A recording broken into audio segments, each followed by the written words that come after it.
Well, just like that, came back into the screen. I had to put something on the side there. Hey, wow, just like that. It's Thursday already. You know, the weeks go by very quickly now that we're on this new format of the DPB show, at the DPB show or the DPB show. You can find us on Twitter X. I'm sorry. I'm going to always say Twitter X. In fact, they refer to it. It's obviously a platform now that has two names, Twitter X, Facebook, Rumble, and YouTube. I so appreciate every one of you who finds their way here at 4 to 5 Tuesdays and Thursdays. I know that that's not the ideal time. I guess there is some method to my madness and why it is that we landed on 4 to 5. And I'd love to hear from you. Obviously, your comments on what we should do and how we should cover content here in Central Illinois and beyond. That's obviously something that I like to say when I was on radio, that I was broadcasting from Bloomington Normal, your news and talk in Bloomington Normal and beyond. To the contrary, there was a little pushback about that because I said beyond meaning that you could find us on streaming. You could find us on streaming on multiple platforms. Well, now we don't have to worry about the radio piece anymore. We just have the platform piece. So we are beyond. We're beyond Central Illinois. We want to build out the conservative voice in Central Illinois. Unfortunately, that has waned a little bit in advent of some things that have happened here in the Central Illinois market, specifically in the radio. I'm not here to bash anybody. There are business decisions that are made. Obviously, bottom line revenue drives decisions to have a certain content, certain programming on radio. I hope to return to radio someday, and I hope to continue to expand the footprint of freedom. As you can see, the shirt says it all. Also, the hat says it all too. Obviously, it is the time to put up more W's this year for the Chicago Cubbies, but freedom. It's about freedom. And that's what we are trying to establish here in Central Illinois, that freedom isn't free. Our show on Tuesday, if you were able to join us, I think it was one of the best shows because I had a young man here with us. His name is Kevin Ferris. He has the show Speechless. Sorry about that. It looks like I hit the cord again. Ryan's laughing in the background because it is funny that I lean in sometimes and I hit that cord. And just bear with me. We're gonna get through it. That's start cam. That's not a good shot. That's the behind the scenes studio, but I have to turn the camera back on to make sure that we're on and go back in and quickly change the camera out to hopefully return to where we are. There we go. Now we're back. Look at that, Ryan. I'm getting better at it. But as I said, Kevin Ferris was Speechless. Kevin is a young man who has just graduated in December from Illinois State University. He and another young gentleman, Josh Bender, who now is in Nevada teaching history in high school, they were doing a podcast on campus at Illinois State University, and I was always taken back by them, their depth of knowledge, their ability to walk around policy issues, cultural issues, you name it. They were covering it on their podcast. I invited them into studio at the DPB show, and I was blown away by how gifted they both were at such a young age. And it instantly spurred me to realize that we have so many young people who are out there, who are really, truly striving to be part of the conversation. And unfortunately, what we end up with is a bunch of older people with antiquated ideas who are really not seeking to represent the masses. They're seeking to represent themselves and to hold positions of power and influence.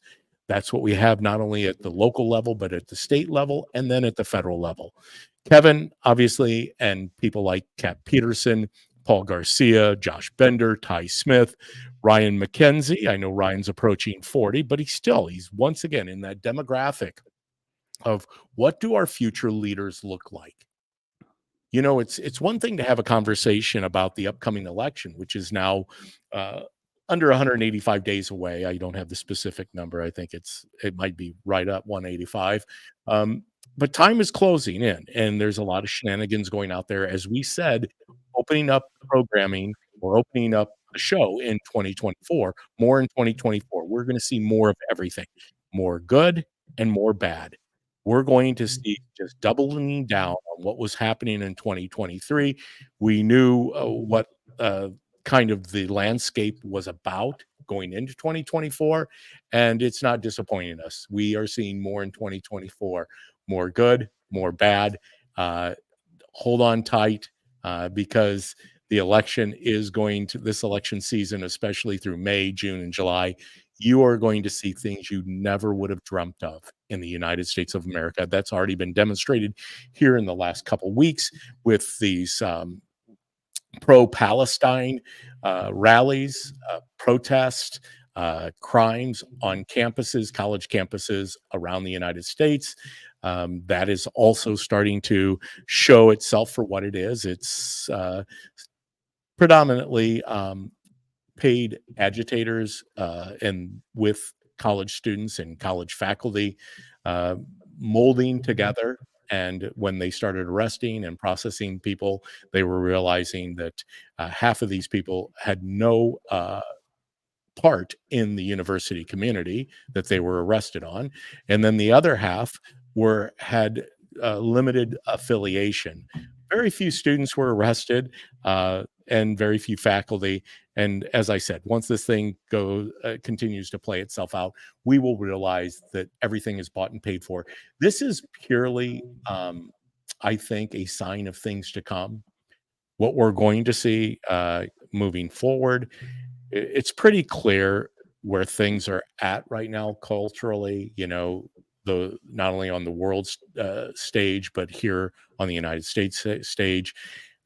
President Biden ran on building back better, and unfortunately there's nothing better about where we're at today than where we were when he took office back in January of 2021. I don't want to go too far from my lead here. It is the young people. I had a conversation this morning uh, early in Springfield. I happened to run across a gentleman who I didn't expect it. It it was a planned stop for me and my other little side hustle that I do, and I was taken back by this gentleman because he was very level, very grounded. He used to be a lobbyist in Springfield before he took on a new position doing something different, something that obviously paid him more money. Those are his words, not mine. And his wife used to be involved in state government, and she's since has retired. But really, what was kind of cool about the conversation was we talked about what matters most to us, and that's the future. And the future as it pertains to our children. And I believe that is the conversation that we should hear more of. That's why I am so hopeful for the future. My faith calls me to be hopeful in what lies ahead. I know how the story ends. I know how the story ends. Jesus comes again. He returns to earth. That is something that can't be taken away by politics or anything else. But this particular gentleman that I came across this morning, it was definitely a God incident. We talked about our families, the future, where his children were at, where my children were at, and looking at the young people. I believe the young people, especially here on college campuses today, we are talking about a very small, small fraction of the people, young people, who are taking a part in any of these crazy, crazy um, protests. Now, granted, believe me, I understand protest. I was about 7 years of age when I used to watch the nightly news, and the Vietnam War was going on, and there were plenty of college campuses that were up in arms over the Vietnam conflict slash war. I've never spent time of studying it under Lyndon B. Johnson and exactly what truly transpired, uh, because I I was young. I grew up. I went to classes. I listened. I heard. And, I tried to do the best I could to understand what the layout of the land was as a young man. Now I'm intrigued because wars of the past versus where we're at today, uh, they will always exist. I'm pretty convinced of that. But why do wars happen? Why do conflicts happen? That's the deeper message, and we don't want that for our children and our children's children. We'd love to live in peace and harmony. That's what we're called. We're a nation of peace. That is evidenced in our currency. The dollar bill shows that we have a bald eagle on our dollar bill, and the eagle has both in his talons, two talons, he has both arrows and olive branch. And which way is the eagle looking?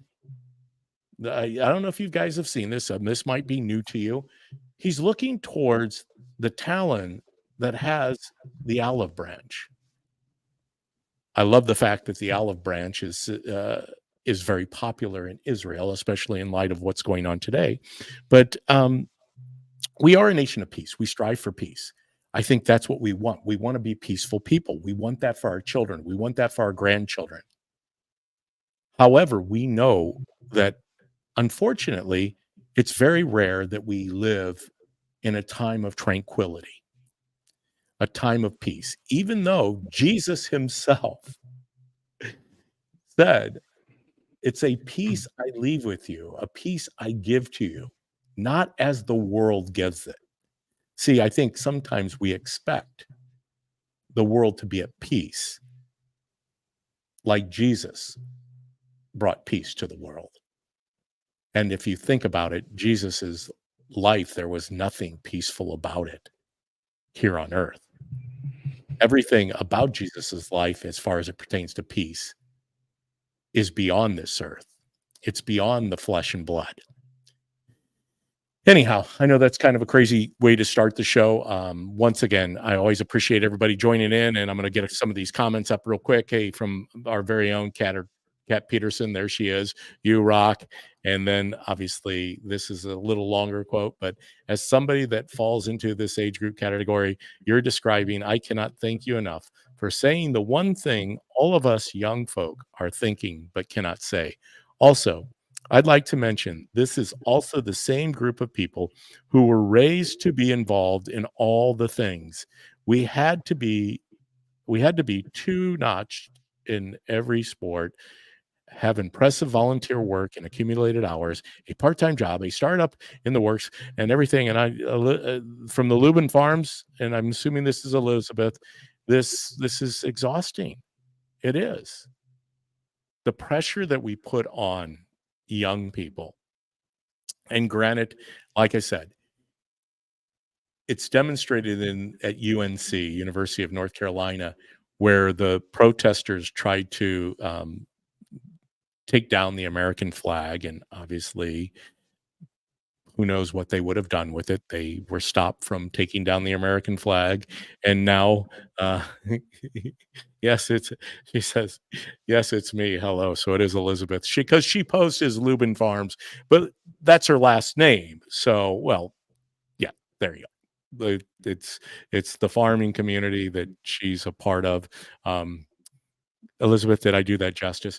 But so they were trying to take down the American flag, and these young men from a fraternity stopped them and said, no, we're all good with the protest.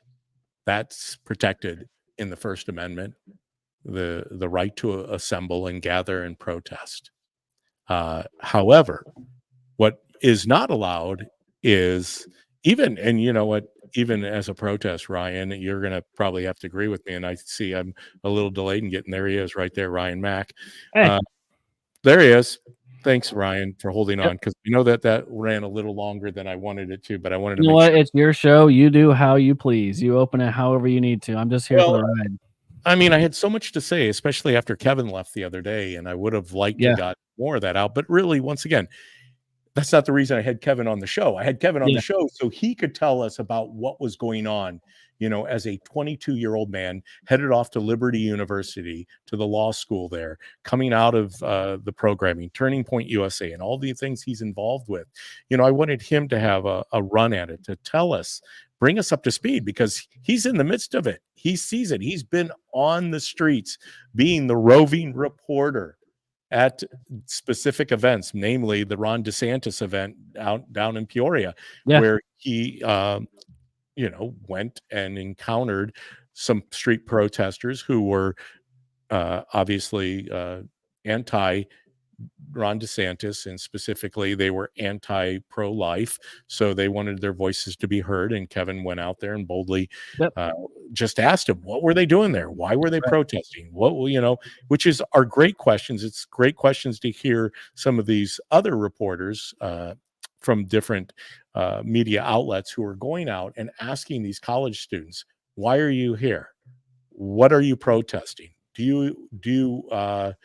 What brought you here to protest? And so Yeah. it's kind of cool. And that's once again why I Well, definitely you're getting mixed results when you ask those questions, right? When some of these young kids on campus, they're saying, "Well, why am I here?" Well, I don't like the two-state solution. I think Israel needs to be wiped off the face of the earth. And maybe they don't say that directly, but they're calling for violent reactions to what they deem violent reactions to Palestinians.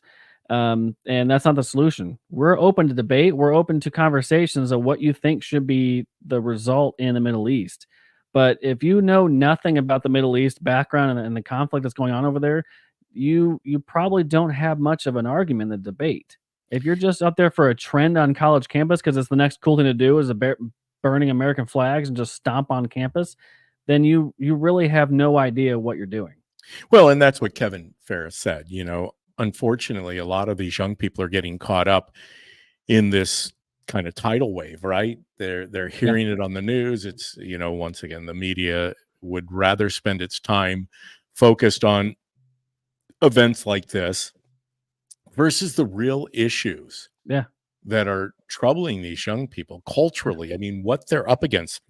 Yeah, it hasn't As I even become about the war anymore. It's been about the students' behaviors and their emotions and how they feel. It's not even about the war anymore on campuses. uh, uh, you, you know, I can't help it. I think this is a good segue for it, because this video says a lot about what is transpiring and why it is that we avoid the conversations we need to be having about the economy, about young people, about what young people are facing on college campuses. Obviously, we understand now, because it's been brought to light, especially over the last 8 to 12 years of this movement on our college campuses to not have an open Yep.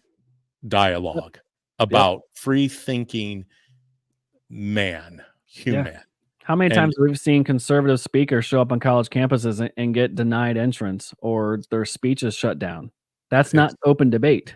no, and that's counterintuitive to what is happening right now, Yeah.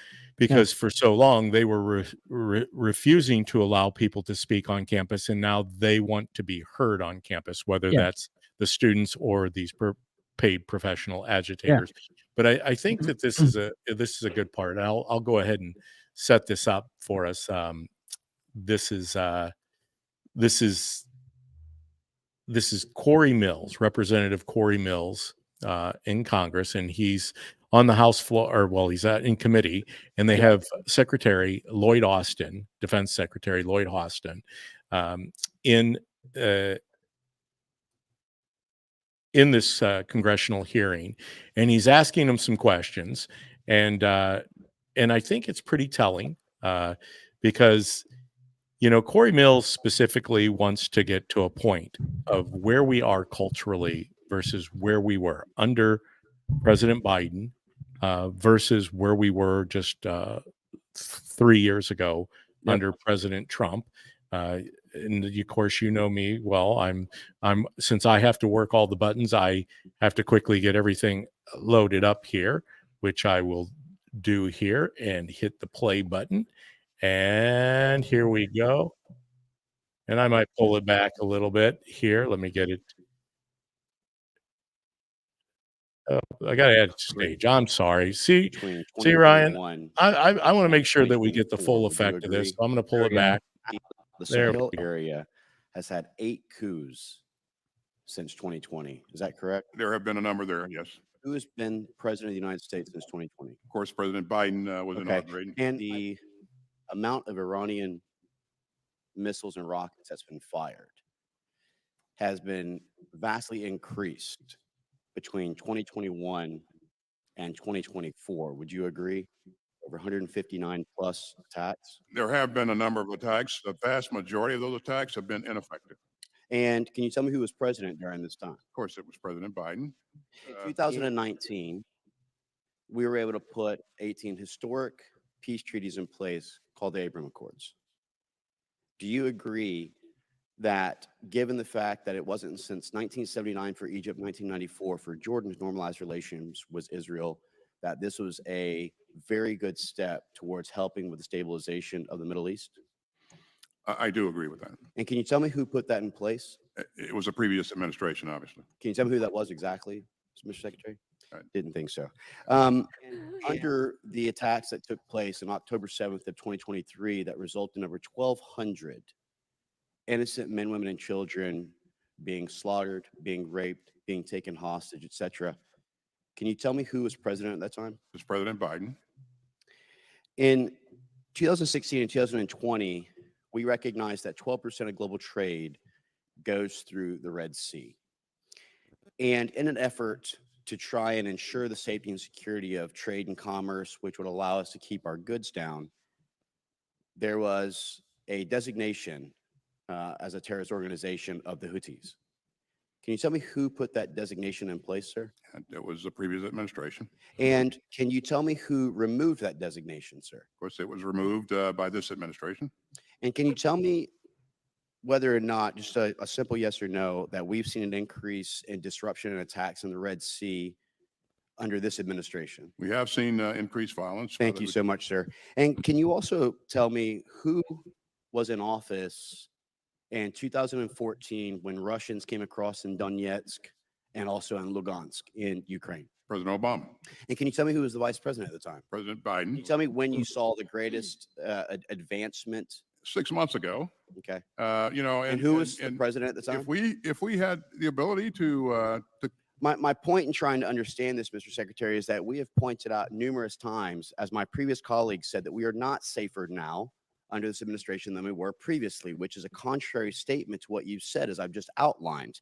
And not to mention the fact that your predecessors, let's just say in the Democrat administration, Secretary Robert Gates, he also made a comment that said, I think he has been wrong on nearly every major foreign policy and national security issue over the past 4 decades. Can you tell me who he was referencing in that comment? I believe Secretary Gates was referring. Can you just please tell me who he was referencing? President Biden. President Biden. But so what we've established here is that we are not safer under President Biden than we were under President Trump. What we are establishing is that the Abraham Accords was put in place under President Trump to help, and that the things that are occurring in Ukraine, in the Sahel, in Israel, in Afghanistan with the Bosch withdrawal would not have happened under President Trump. Gentleman's time's expired. Under Chair now President recognizes.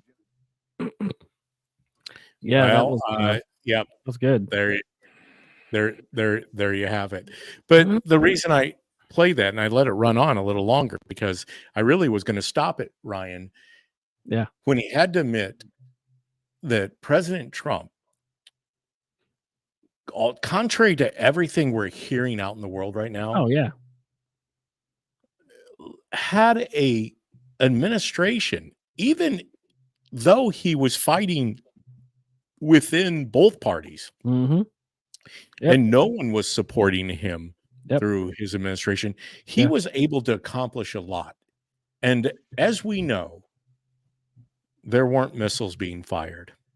There wasn't a world conflict. I'm not saying that there weren't contentious negotiations with China, Kim Jong-un of North Korea, Vladimir Putin. I'm not saying that there, because there's always conflict. I guess my point being as I open the show up today, the peace that surpasses all understanding does come through people and how they handle themselves. Mhm. And we were at peace Yeah. here on this planet Yeah. under Trump, contrary to what anybody's feelings were. And once again, is Trump the future of the United States of America? He could be. He could be, once again, the 47th president. But he isn't. When you're only limited to 2 terms, what does it look beyond in 2028? Mhm. How have we prepared ourselves as a country? Now, I don't want to get ahead of myself. I'd like try to Right. live one day at a time. Obviously, that's what my faith leads me to believe, that this is our day. This, or give me this day our daily bread. Mhm. It doesn't talk about giving us tomorrow's bread. Yeah. But it also doesn't allow us not to be actively involved. And that's something that I think is really troubling. And we've talked about that often here on the DPB show, Mhm. that that more people aren't involved. Now we see the Kevin Ferrises of the world, the Kat Petersons, Elizabeth Lubin, the Brett Corrigans. I can list a lot of them. The Jose Durbins, the Joe DeBose, who was our communications person in the and on the other side. Believe me, I see Democrat candidates who have young people who Mhm. are working. And, it would be great if we could just take and dissolve the whole thing. I Yep. know the Declaration here of Independence says that we have the ability to abolish government Yeah. when it becomes out of It's our control. duty. It's our duty. And it specifies what our actions could be. And I think we're growing to a point where people are going to say enough is enough. I think that's being exposed, especially when you watch, as Representative Corey Mills was pointing Mhm. out, this is where we're at right now. Yep. This is where we were at. Secretary of Defense Lloyd Austin, tell us, let's make a contrast Yeah. of what we're Yep. experiencing today versus what we were experiencing 4 years ago. Yeah. You have to come at them with factual based evidence in order to get them to try to answer. Because if you just start spewing their game of names and racism and comments that don't make sense, you're not going to win that battle. But if you come at them with hard line facts of this was better under this, and you know it, you need to admit it. And they don't know how to respond. He couldn't even say Trump for the first 3 times he answered. And it Well, just and goes beyond Trump, right? I mean, you can take pieces of strategies from each president that was successful and try to emulate some of those things going forward as a party. But I think when it comes down to it, just look at the examples of what's happening when they're not looking ahead for the future. We have $34 trillion in debt as a nation yes. and no end in sight for spending. What's that look like for grandkids, great grandkids, great great great grandkids? We're all paying for that after we're gone. And you see the culture shift.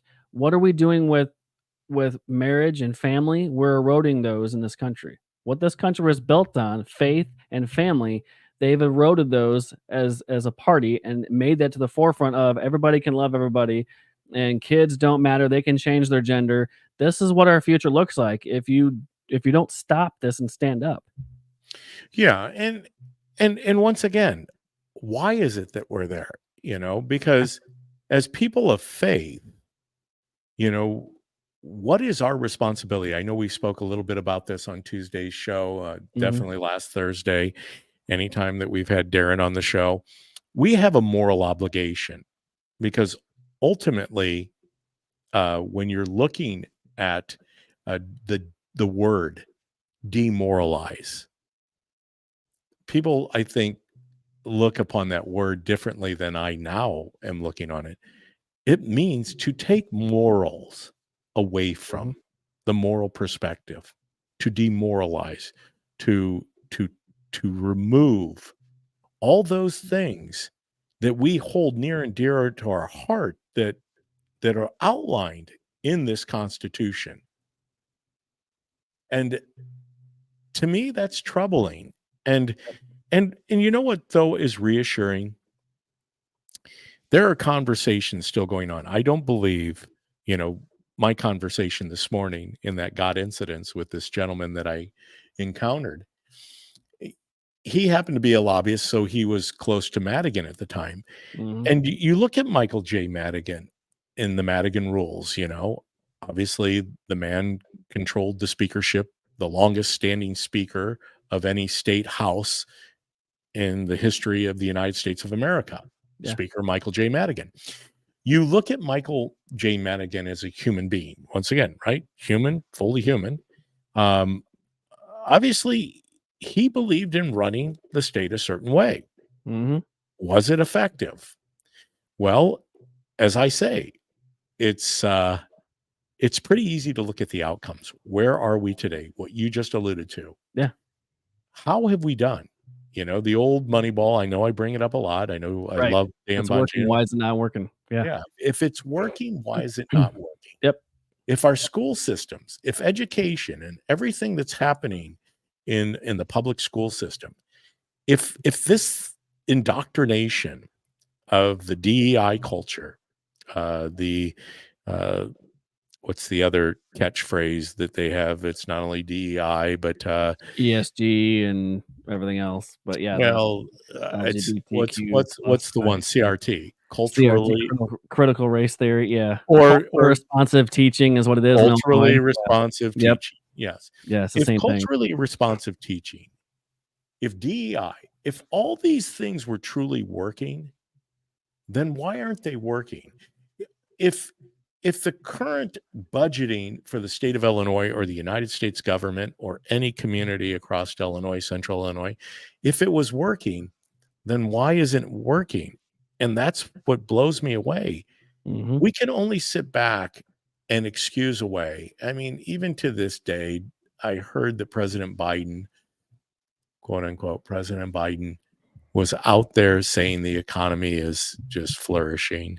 Mm. And it lacks because, as I titled the show, our children are watching us. Yeah. Our children are watching us. And to me, I take that very personally. And I challenge myself to always be reflecting the love of Christ to humanity, no matter who it is. Yep. If a transgender person were to come and walk into my presence, in fact, here in McLean County, within the Republican Party, we have a precinct committee person who is transgender. Mhm. Wow. Shocking news.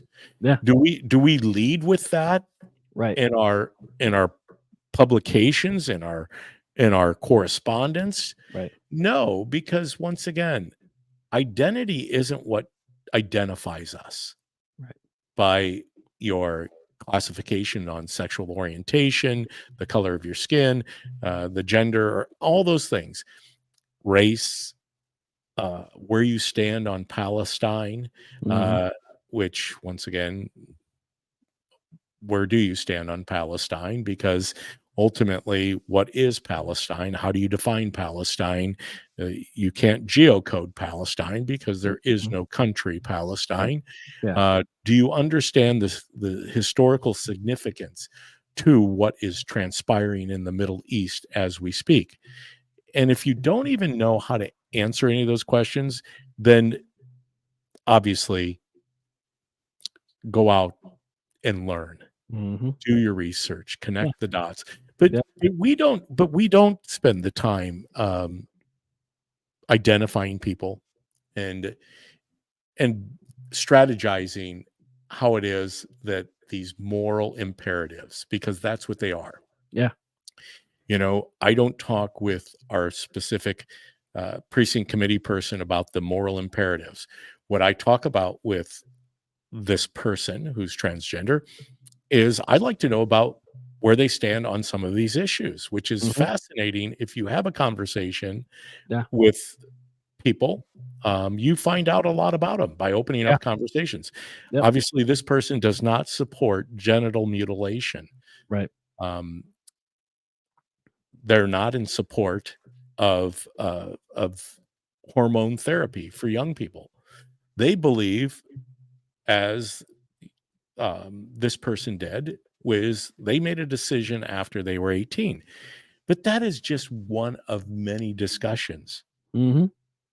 And where they want to lead us to in this current culture of talking about, rather than talking about the $30 to $3 trillion in debt, Yep. with not talking about where we are going to house, how we are going to take care of all of these illegal immigrants coming across our southern border. Why is it that that was allowed to happen? Why is it that we shut down energy production in the United States, but yet built energy production up around the world? Yep. Why is it that we don't have conversations about making America great again? I know that a lot of people just lose it over that make America great again. In fact, I heard Trump the other night in Waukesha, Wisconsin, talking about when he takes over the presidency, that he is going to do away with Bidenomics and put in Meganomics, make America great again, economics, which makes sense. I mean, Well, this, MAGA, you're right. MAGA wasn't a global, slogan when Trump was in office. This was an America First movement that brought America to the world stage as a leader.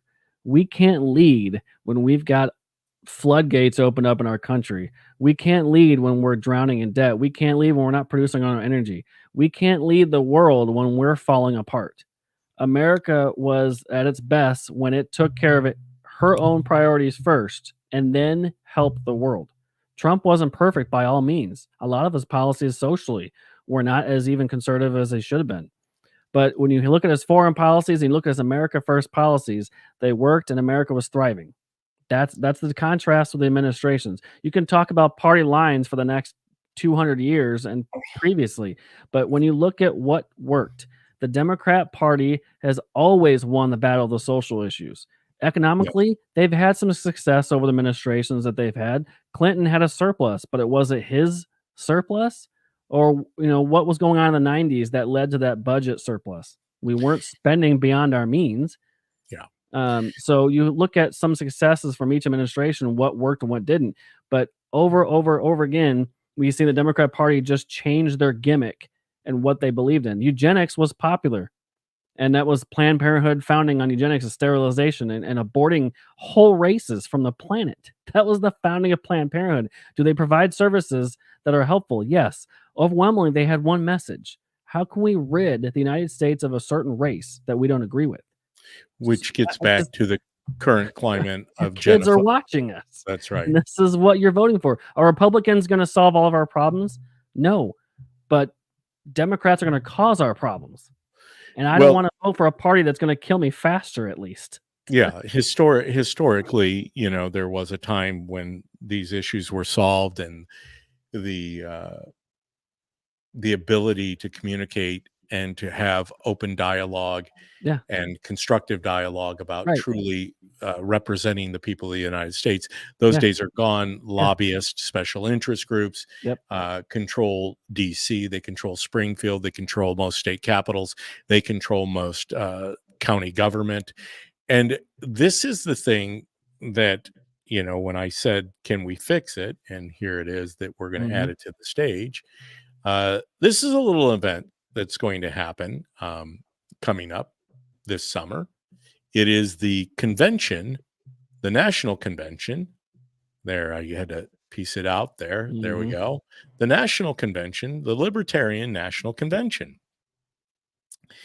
I know a lot of people would like to see, whether it be the Robert Kennedy, a third party candidate, because once again, we're trying to mold who we are as people of faith with what is transpiring. What are the solutions? What's going to get us further down the road less traveled. What is going, Scott Peck's book, The Road Less Mhm. Traveled, great read. Go out if you haven't read it, definitely read the book. What is going to bring us to a point where we're walking this thing out? Does it ever happen? Will we realize a true lasting peace on this earth? Or, as Jesus said, I give you peace, not as the world gives it, but as I give it. And understanding that. And this libertarian convention is interesting. And I bring that up because guess who is going to speak at the libertarian convention? RFK Jr., right? He's running as a third party. Oh, wait. It's President Trump. President Donald J. Trump will be addressing the Libertarian National Convention. Hmm. And Interesting. and the only reason I share that, Ryan, is you just said it. We are so divided at this point Mhm. in our country. That is evidenced in what we see, what we hear, the dialogue, and most of that, I truly believe, is manufactured Oh, yeah. by the legacy media, Yeah. by what President Trump refers to Yeah. as fake news media. Yeah. And it plays itself out. It truly is. I mean, where do you find the facts or the truth? Yep. And I'll tell you where I find the truth. I find the truth in Jesus Christ. Why? Because I don't know of any other person that has ever walked the face of the earth that claimed that I am the truth, the way, and life, and that nobody comes to the Father except through me. Pretty simple. Yep. Meaning, when we are no longer here, when our time on earth is done, where will we be? I hope that, I'm confident that I will be in heaven, but I know that there's only one way to heaven. But where does heaven start? It starts here on this earth. Mhm. That's what Christ told us. I'm not going to abandon you. I'm going to leave the Paraclete. I'm going to leave the Holy Spirit behind to help you navigate these things. And so I know this, I'm kind of walking around this, and I'm just going to hit it right behind the eye, between the eyes. One of the gentlemen that I used to work with at the radio station, I still consider him somebody that I did enough shows with him. We never agreed on too many things. We could find common ground, but he's a libertarian, and he put out on his social media post that this was the final straw for him. He's definitely somebody who is not favorable to President Trump. He's definitely kind of suffers a little bit from Trump derangement syndrome. Mhm. And he has a whole list of reasons why. He'll be more than happy to list those out. But he, at the end of this diatribe that he put on his social media page, he said he looks forward to the day where he can step away from politics and focus in on the things that really matter: family, um, family, family. I don't know. He had some other things, but really, it kind of saddened me. Yeah. Because Well, how it's, accurate and how right he was. well, but not only that, but one thing that was missing, and it is sometimes missing in so many of my friends who are libertarian, Mhm. is faith. Yeah. And what defines you. Yeah. As mad as he is about the President Trump Yeah. The person behind the microphone. Yeah. speaking, yeah. What defines you? How do you identify? The world gets so caught up in identity politics, identity this, identity that. What truly defines you? Well, in the comment section of this particular post, somebody, Kat, our very own Kat Peterson, she pointed out, she gave a little meme of President Trump doing a little dance, and he ended up actually reaching out to her offline and saying that, that was really a low blow by you putting that up on my Facebook page. And she kind of went back and did a very nice job of explaining to him, you know Mhm. what defines me isn't President Trump. Right. nor is it the Libertarian Party, Yeah. nor is it the Democrat Party, nor is it the independent. What is the movement called that Robert F. Kennedy and Manchin and all those guys, the The whatever party. independent, whatever they are. Yeah. Yeah, the whatever party. The Yeah. whatever party. The The kind of what- make other people happy at the same time kind of party. Yeah. But don't yeah, roll yeah, into it. yeah. I'm drawing a blank on the name Yeah. of the movement. No What? labels or whatever they're No, thank you. Something like that. Thank you. See, I knew you'd pull it out because you're younger than I am and your brain works. I've seen it on Facebook before. The independents, the libertarians / no labels, whatever. They No call those. labels. They don't fit in any of the group. Who identifies it? Does your party identify you? And that's where I believe this thing's truly going to move towards. Yeah. And I believe the young people, the young generation, the Generation X, right? Is that what Kevin's in? Generation X? Z. Generation Gen Z. X would be my mom is slightly younger than you. That would be Gen X in that area. Okay. X, Z, Y. Yeah. Y. I can't keep them all straight. Yeah, But- we were Gen Y, but we were labeled millennials. That's Yes, what I call it. millennials. Thank you. Thank Yeah. you. The Gen Zers, I truly believe, when they look at the totality of what they face going forward, and it's got to be overwhelming for those who have their eyes open. And believe me, I believe there's a lot of them that do. They are looking at what has been put before them. And they're like, whoa, whoa, whoa. Yeah. The ones with their eyes open. Yep. And so when we look at our children are watching us, but they're not necessarily, watching us. They're listening to us. Mhm. My generation was mocked for being the whiny liberal generation up and coming. And once we got older, a little bit older in their mid 30s to 40s, and we started having families and getting married, we kind of tiered toward more conservative values. And now you're seeing kind of a split where Gen Z is divided too. You have a lot of strong conservatives in Kat and Kevin's age, but you've also got the college age kids right now that are just tearing up the place on free tuition so they can say whatever they want. There has to be a generation agreement to stop this from rolling off the tracks. And Gen X is getting to the older bracket. You're in the boomer stage, I think. Yeah. And you guys, you pass the torch, and we're burning everything else apart except of holding up the torch.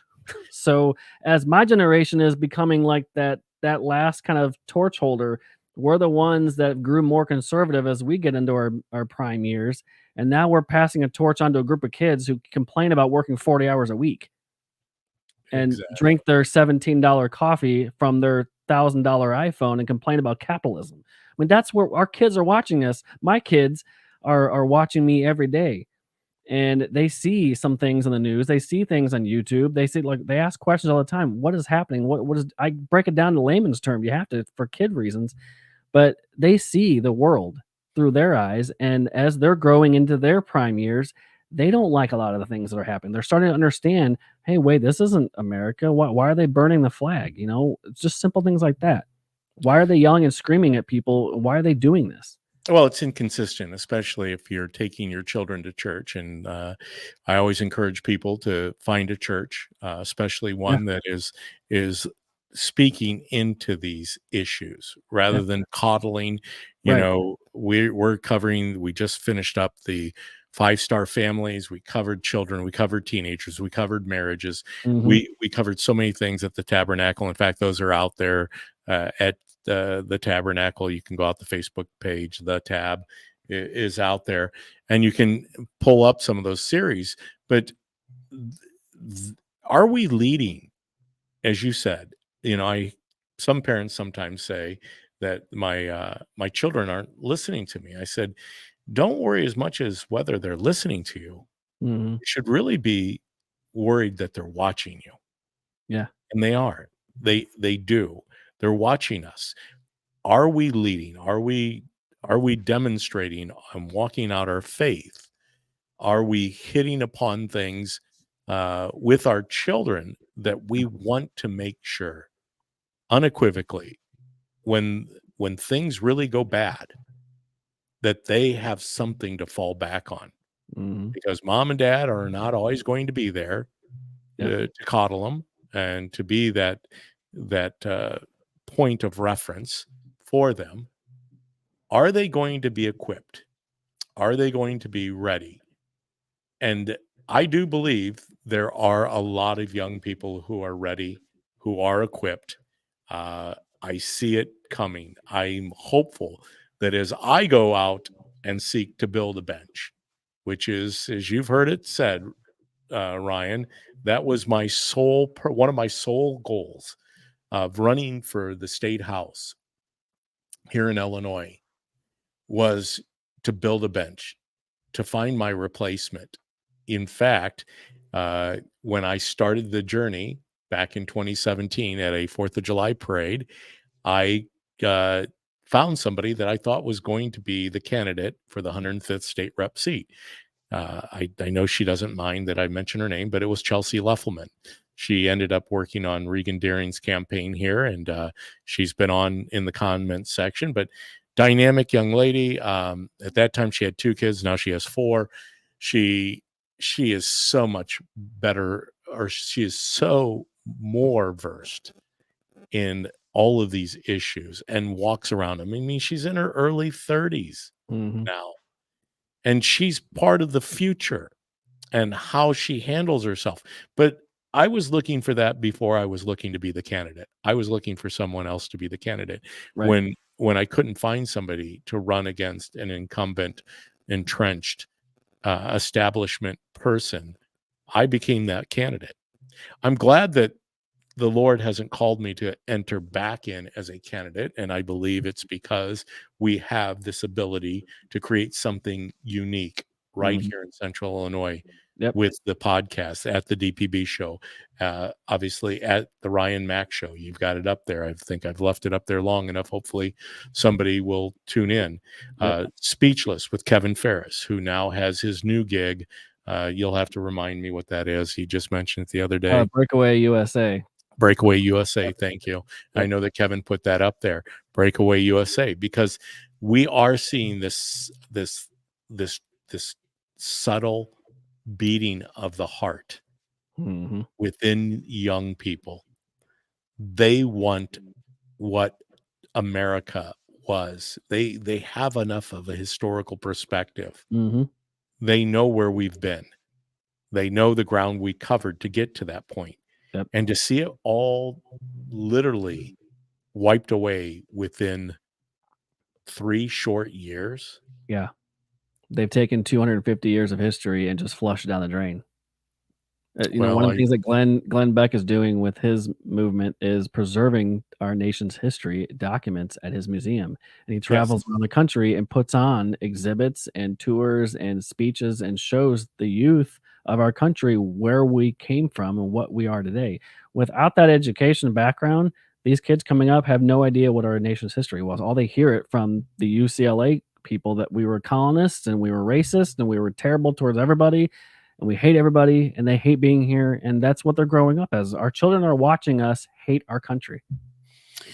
well, and I think that young people like yours truly, as a boomer, as you refer to me, thank you, and millennials and Gen Z and Gen X, they want the truth. Mhm. And unfortunately, that is something that we don't cover enough. Where has the faith gone? And once again, the First Amendment, that's Yep. why it's number 1.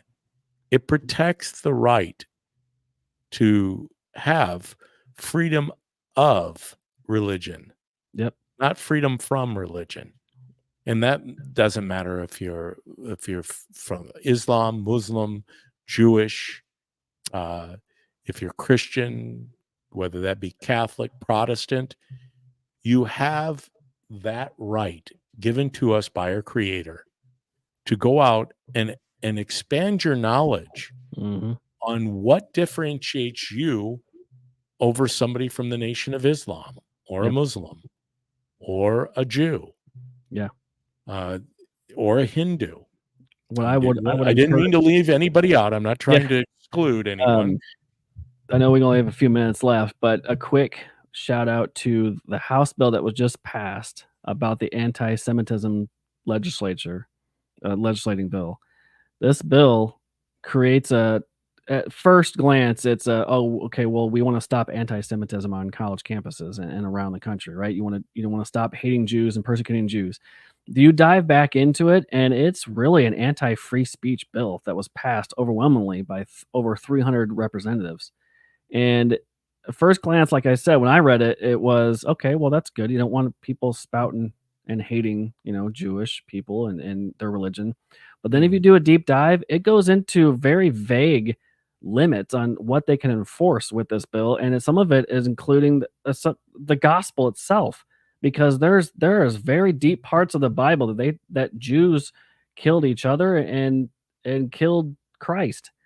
And when it says the claims of Jews killing Christ, you can't say that in this bill. Are they going to start banning the Bible now? I did see that. I saw that out there. Kevin brought it up on his Yeah. Twitter feed, and he brought some highlights of it. But if I encourage everybody, I can't remember what the name of the off the top of my head, but if you go to X and find the latest bill, I encourage you guys to read it, because yes, you don't want to start spewing hate of people who have of faith and different backgrounds, but you also don't want to stop the First Amendment access as well. And what this bill is going to do is limit people from even discussing facts about the historical relevance. Well, and you're right. That's a hot point whenever you refer to the fact that it was the Jews who killed Jesus. I mean, believe me, I've transcended that. Obviously, that there it is. I hit the camera thing again. See, you were shut down already. You can't say that, so you got shut down. No, I'm limited on what I can say. Now I'm back in the old studio. Here we go. Yeah. But the fact that as I started saying, transcending that. Yeah. Obviously, somebody had to fulfill the prophecy of the old.